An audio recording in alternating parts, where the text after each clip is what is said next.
कमावा करत दिनवा बीती कैले हो नाही कैनी शिव चर्चा। पथल चुनी चुनी महल बनवनी महल के मालिक पतोहिया हो नाही कैनी शिव चर्चा।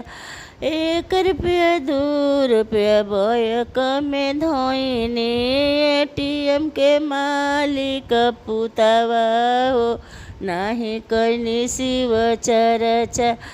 लुगरी पहिननी चुनरी बटोरनी चुनरी के मालिक धियावा हो नाही कैनी शिव चर्चा।